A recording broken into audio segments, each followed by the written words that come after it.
গত বুধবারে বাংলাদেশের সাবেক প্রধানমন্ত্রী বেগম খালেদা জিয়ার জানাজা হয়েছে।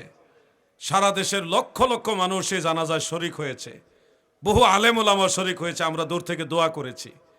দেশ পরিচালনায় মানুষটার অবদান আছে, চেষ্টা করছে, ভুল ত্রুটি সবারই কম বেশি আছে, আল্লাহ তাকে মাফ করুক।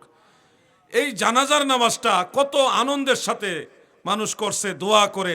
মানুষ যারা ওনার অনুসারী ফলোয়ার্স, রাজনৈতিক ফলোয়ার্স, তারাও অত্যন্ত ধর্মীয় আবেগের সাথে জানাজাটা সম্পাদন করছে। হঠাৎ করে একটা মহল থেকে একটা পোস্ট দেওয়া হইল যে জানাজার নামাজে সূরা ফাতিহা পড়ছে না, এর লাগে নামাজ হইছে না। আচ্ছা, জীবনে কোনোদিন শুনছেন জানাজার নামাজে সূরা ফাতিহা পড়ন লাগে? কথা কোন শুনছেন আপনারা কোনোদিন? হেতে মশলা লই আইছে, বুখারী শরীফ আছে অত নম্বর হাদিস, তিরমিজি শরীফ আছে অত নম্বর হাদিস।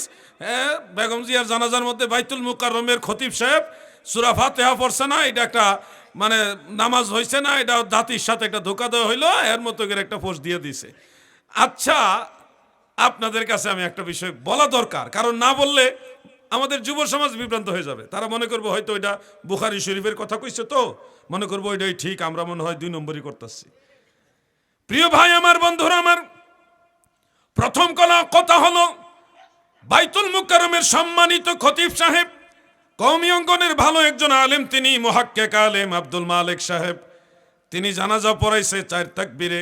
এটা হানাফি মাযহাবের মাসআলা, এটা সহিহ হাদিস ভিত্তিক মাসআলা, এটা সঠিক হয়েছে। জানাজা 100% বিশুদ্ধ হয়েছে, সঠিক হয়েছে। এটা হলো প্রথম কথা। আর দ্বিতীয় কথা হলো জানাজার মধ্যে সূরা ফাতিহা পড়তেই হবে, নাইলে নামাজ হবে না। এই ধরনের আজগবি কথা কোনো জাল হাদিসেও নাই। একটা হলো কিতাবুল আন্দাজের মধ্যে আছে, বুখারী শরীফ এবং তিরমিজি শরীফের মধ্যে হযরত ইবনে আব্বাস রাদিয়াল্লাহু আনহুমা থেকে একটা রওয়ায়াত আছে। সেই রওয়ায়াতের মধ্যে বলা হয়েছে জানাজার নামাজে সূরা ফাতিহা পড়া মিনাস সুন্নাহ, সুন্নাহর অন্তর্ভুক্ত। এটা না পড়লে জানাজা হবে না এই কথা নাই। বলা হয়েছে জানাজার মধ্যে সূরা ফাতিহা পড়াটা হলো কি সুন্নাহ, কিন্তু এই সূরা ফাতিহা না পড়লে জানাজা হবে না, এইটা কোনো জাল হাদিসেও নাই। এরপরে তিরমিজি শরীফে এই কথাটা আরো একটু সুন্দর করে লেখছে, মিনাস সুন্নাতি আও মিন তামামি সুন্নাহ। এটা সরাসরি সুন্নাহ অথবা সুন্নাহ এর পরিপূর্ণতা, সুন্নাহর পরিপূর্ণতা, পরিপূর্ণ সুন্নত একটা হওয়ার জন্য এটা সহযোগী, এরকম। তাহলে এখানে একটা ইখতিলাফ, তার মানে এটা জানাজার জরুরি অংশ না, ফরজ না। জানাজার এমন অংশ না যেটা ছাড়া জানাজা হবেই না, এরকম বিষয় না। জানাজা কিভাবে পড়তে হবে এই ব্যাপারে বিশুদ্ধ পর্যায়ের প্রায় 12টা হাদিস আছে। কয়টা? ঘুমাই রয়েছেন নাকি আপনারা? 12টা হাদিস শরীফ আছে। সেখানে নবীজির সবচেয়ে কাছের একজন সাহাবী হলেন শেরে খোদা মৌলা আলী রাদিয়াল্লাহু আনহু। নবীজির একেবারে কাছের সাহাবী, আহলে বাইতে রাসূলের সদস্য, পাক পাঞ্জাতনের একজন। তিনি খোলাফায়ে রাশিদিনের সদস্য।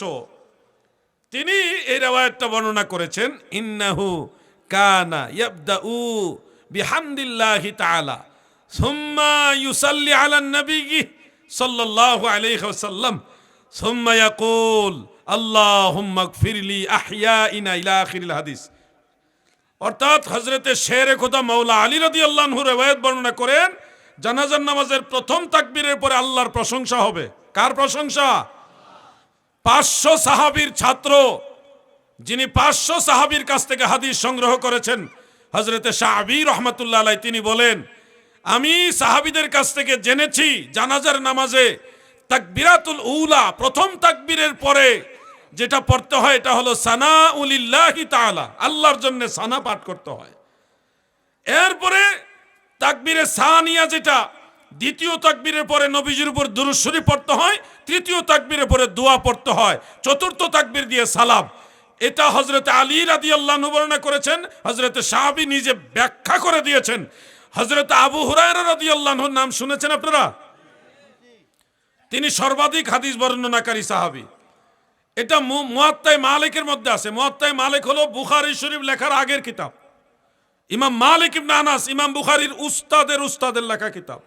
ইমাম বুখারীর উস্তাদের উস্তাদ, দাদা উস্তাদ ইমাম মালিক ইবনে আনাস রহমাতুল্লাহ আলাইহি তার মুয়াত্তার মধ্যে হাদিস শরীফটা বিশুদ্ধ শুনে এনেছেন।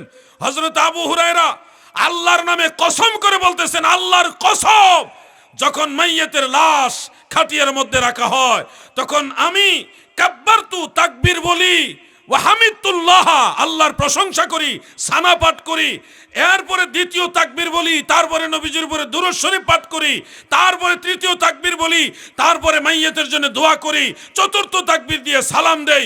এটাই হলো জানাজা পড়ার নিয়ম। সুবহানাল্লাহ বলেন। 12 জন সাহাবী থেকে জানাজার নামাজের বিশুদ্ধ সনদের হাদিস রয়েছে, গ্রহণযোগ্য হাদিস রয়েছে। যেভাবে আমরা জানাজা পড়ি ওটা ঠিক। এটা 12 জন সাহাবী থেকে হাদিস আছে। কতজন সাহাবী? এরা তো জানেও না। সেই মুসান্নফ ইবনে আবি শাইবা, ইমাম বুখারী এবং মুসলিমের উস্তাদের লেখা কিতাব, কিন্তু একটা প্রপাগান্ডা ছড়ায় দিল।